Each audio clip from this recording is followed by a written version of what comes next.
3 Dinge, die mich beim Audi e-tron so abgeschreckt haben, dass ich gesagt habe, nein, dieses Auto werde ich nicht kaufen, die ich jetzt aber liebe. Hallo und herzlich willkommen zum E-Auto-Vlog. Beratung, Seminare und Praxiswissen zur E-Mobilität für Elektroautofahrer und Interessierte.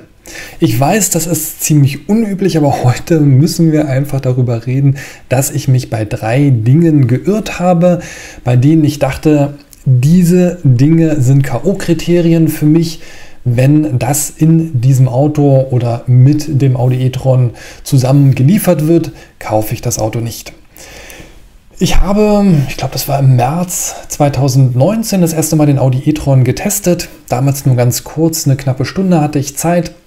Habe dann die wichtigsten Dinge nämlich gemacht, die Fragen beantwortet hier vom YouTube-Kanal, wie das so mit den Abmessungen und so weiter aussieht und mich nicht so groß mit dem Auto beschäftigt. Als ich mit dem Auto losgefahren bin, habe ich natürlich gleich so eine gewisse Erwartungshaltung gehabt, die ich an jedes Elektroauto habe, was ich teste, und war dann von einigen Punkten negativ, von anderen sehr positiv überrascht. Dazu gibt es zum Beispiel auch ein weiteres Video, wo ich über die Qualitätsanmutung und vor allen Dingen das Geräuschniveau im Auto spreche. Kommen wir zu den 3 Punkten, die mich nach dieser kurzen Probefahrt so abgeschreckt haben, dass ich gedacht habe, nee, also ein Audi e-tron, so gut er vielleicht in einigen anderen Bereichen ist, kann ich nicht kaufen. Jetzt allerdings, nachdem ich 2 weitere Tests gemacht habe, es waren insgesamt 5 Langstreckenfahrten, die ich gemacht habe, also ich bin über 4000 Kilometer in den 15 Tagen gefahren, musste ich meine Meinung ändern. Und ich möchte dir diese Meinungsänderung jetzt in diesem Video erzählen. Fangen wir an. Was war der erste Punkt, der mir sofort aufgefallen ist und bei dem ich gedacht habe, nee, das geht gar nicht. Der erste Punkt war die Rekuperation, beziehungsweise dass es keine Rekuperation gibt. Das bedeutet, ich bin mit dem e-tron gefahren, er setzte sich auch relativ schwerfällig in Bewegung und rolle dann auf die erste Kreuzung gleich im Anschluss an das Autohaus zu und war richtig erschrocken, denn das Auto rollte. Also es bremste nicht ab, es gab keine Rekuperation. Man kann natürlich über die Pedal, es gibt so ein Plus- und Minus-Pedal am Lenkrad, die Rekuperation einstellen. Aber letztendlich ist selbst dann, wenn man auf der höchsten Stufe rekuperiert, bei den älteren Modellen keine große Rekuperation zu sehen. Jetzt seit Anfang Dezember 2019 soll es wohl größer sein. Dieses Auto habe ich allerdings noch nicht getestet. Und für mich als Elektroautofahrer, der es gewohnt ist, dieses sogenannte Ein-Pedal-Fahrgefühl zu haben, also sprich, man gibt Gas mit dem Gaspedal, geht runter und das Auto bremst sofort ab, war das eine No-Go. Das war ein ganz unkomfortables Fahren. Ich musste wieder mit der Bremse rekuperieren, denn so funktioniert das bei Audi. Wenn man bremst, wird die mechanische Bremse erst dann genutzt, wenn die Rekuperationsleistung nicht ausreicht, um das Auto abzubremsen. Aber in 90% der Fälle rekuperiert man sozusagen mit der Bremse. Ich weiß, weil ich mich mit dem Thema natürlich länger beschäftigt habe, dass das effizienteste überhaupt ist, Geschwindigkeit, die man aufgebaut hat, durch Rollen, also Gleiten, wieder abzubauen. Denn das bedeutet, dass nur die Rollenergie, also der Rollwiderstand von den Reifen bzw. der Windwiderstand, je nach Geschwindigkeit, die Energie abbaut und nicht wie zum Beispiel, wenn man rekuperiert, mehr Leistung verloren geht. Also das heißt, man sagt so über den Daumen, ungefähr 60% der Energie, die man zum Beschleunigen braucht, kann man wieder durch Rekuperation zurückgewinnen. Und das ist doch schon ein erheblicher Wert, wenn du dir überlegst, was hier dann entsprechend für Verbräuche stattfinden bzw. zurückgewonnen werden können. Audi sagt, so wollen wir das nicht, wir machen das anders. Du bremst sozusagen und rekuperierst dann erst.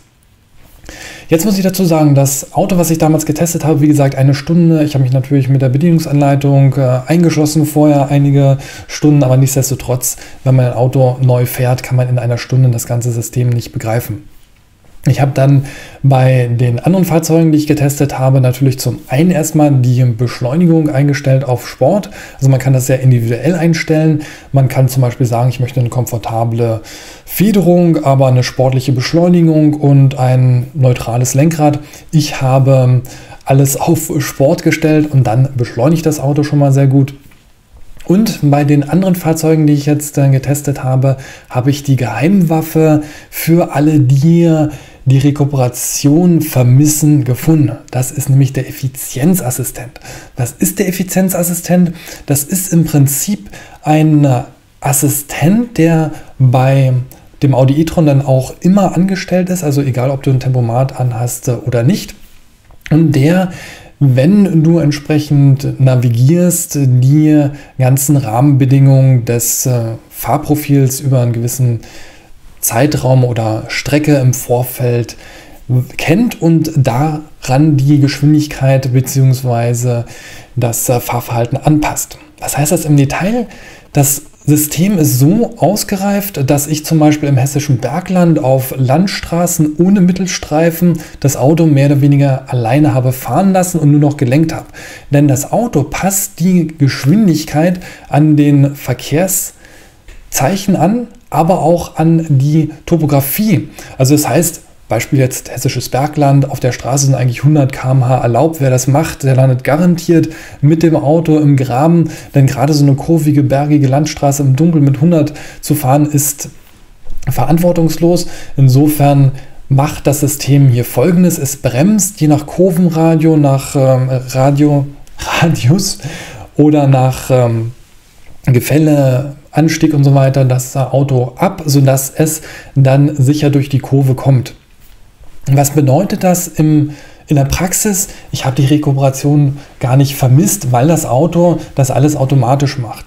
Nehmen wir mal das Beispiel T-Kreuzung und Landstraße.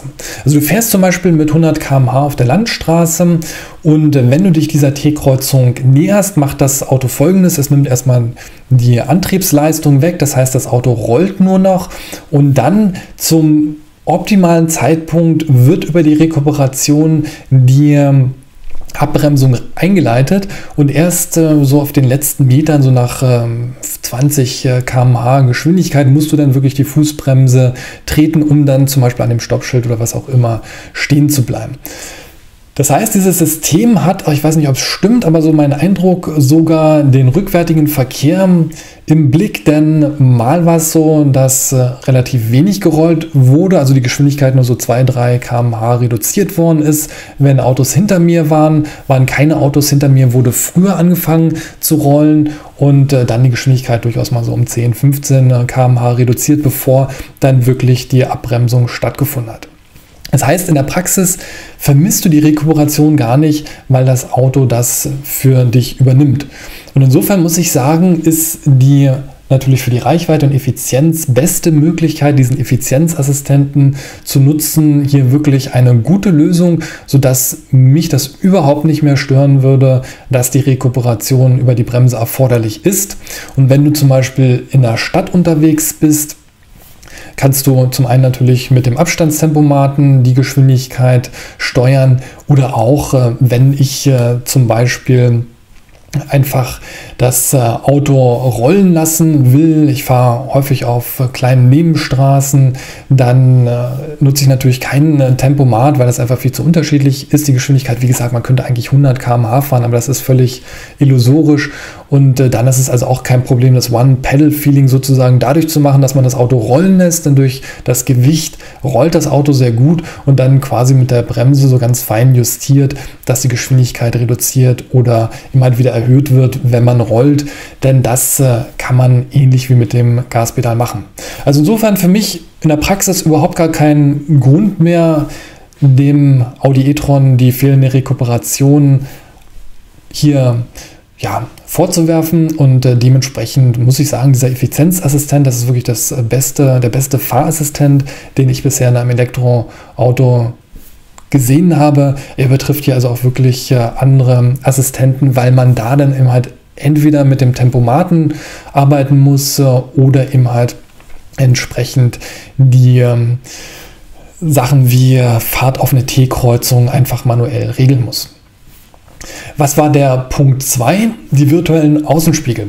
Das ist, denke ich mal, so das Auffälligste überhaupt an meinem Audi e-tron. Das ist das, worauf ich eigentlich am häufigsten bei diesen Testfahrten angesprochen worden bin, denn diese Außenspiegel fallen natürlich auf. Ich bin in das Auto eingestiegen und dachte, das geht ja gar nicht. Wie soll ich mich jetzt hier orientieren? Und war da relativ überfordert, muss ich ganz ehrlich sagen. Insbesondere, weil ich natürlich beim Audi-Händler in der Stadt gestartet bin und mich auch ehrlich gesagt nicht darauf vorbereitet habe, dass jetzt der Wagen virtuelle Außenspiegel haben könnte.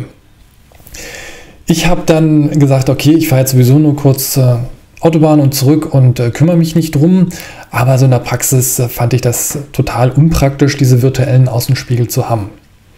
Jetzt, wie gesagt, mit dem langen Test. Ich habe das Auto von Autobahnfahrten, Stadtfahrten wirklich ausgiebig getestet. Ich hatte Eisregen, ich hatte Salz, Matschgemisch auf der Straße, ich hatte tiefstehende Sonne.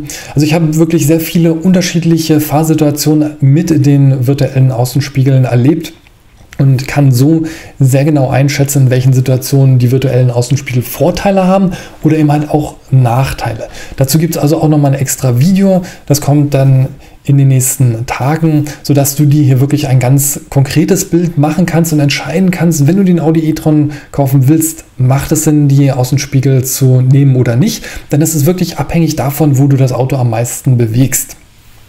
Also insofern zu sagen, nein, ein Audi e-tron mit virtuellen Außenspiegeln würde ich nicht nehmen, kann ich nicht mehr, denn es gibt wirklich einige sehr interessante Situationen, wo der virtuelle Außenspiegel große Vorteile hat. Ich nenne sie dir einfach mal nur ganz kurz. Wie gesagt, gibt ein extra Video dazu.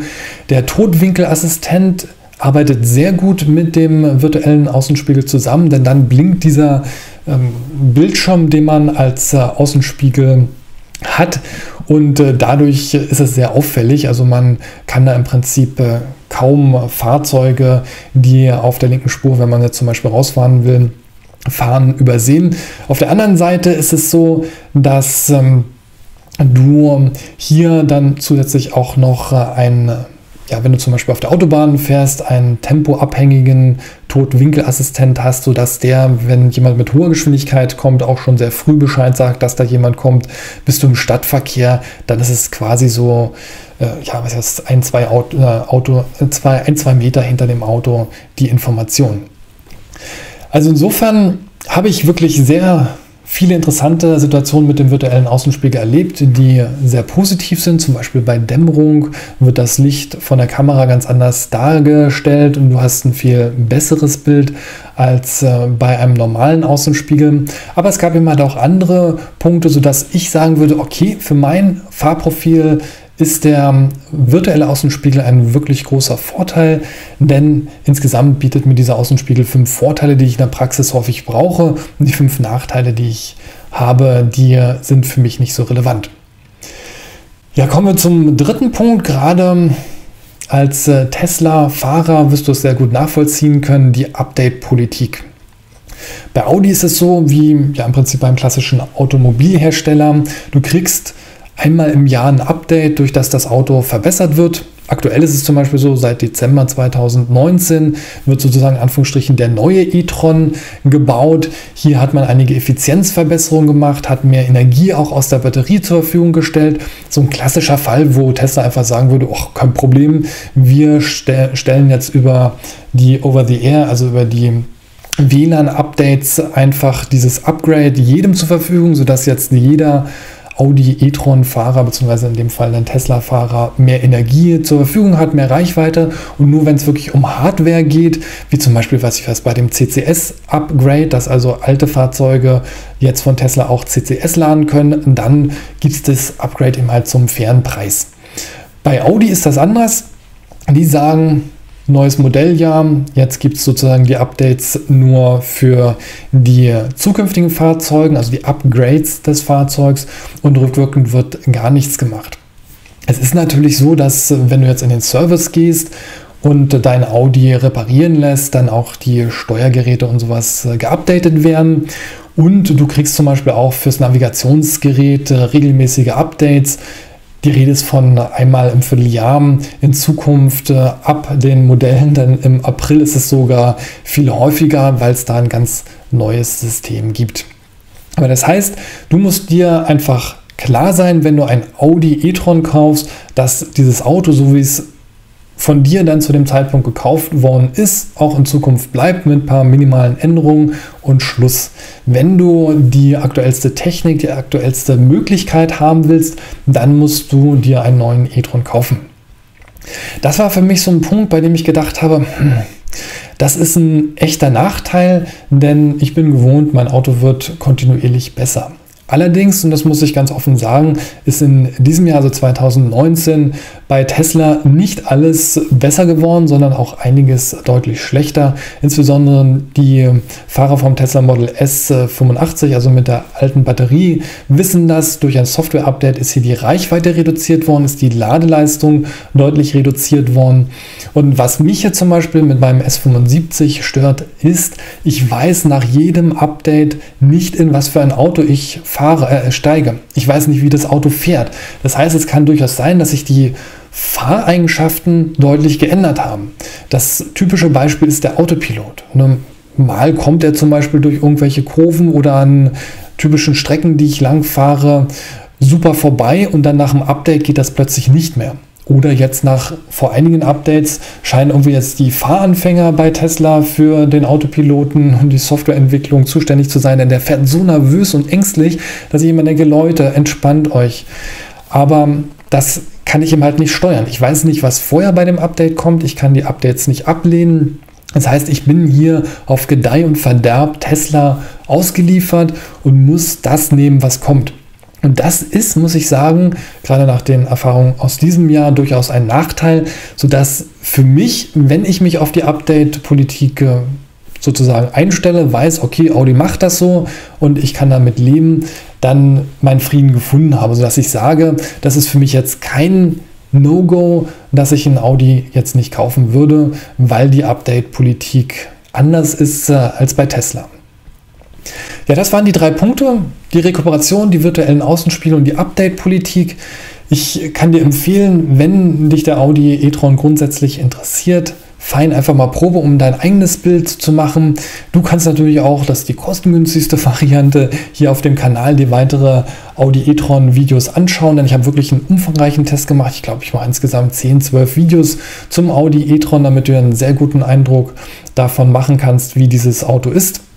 Und somit kannst du natürlich dann auch selber einen Eindruck machen. Ja, wenn du Fragen, Anregungen, Kommentare oder Korrekturen zu dem Video hast, freue ich mich darüber, wenn du sie unter dem Video einfach in den Kommentaren hinterlässt. Gib dem Video einen Daumen hoch, teile es für alle, die du denkst, dass sie am Audi e-tron interessiert sind. Ich werde mal schauen, dass ich auch noch Untertitel reinpacke, sodass dann die ausländischen Zuschauer die Möglichkeit haben, das Video besser zu verstehen, denn da kriege ich immer wieder Anfragen. Und wenn du den Kanal unterstützen willst, kannst du das ganz einfach machen. Klick hier auf das e-Auto und Point of Interest. Wichtig ist, stell die Benachrichtigung ein. So kriegst du die Information, wenn ein neues Video online ist. Ich freue mich drauf, wenn wir uns in diesem Video wiedersehen. Bis dann, dein Henningsen.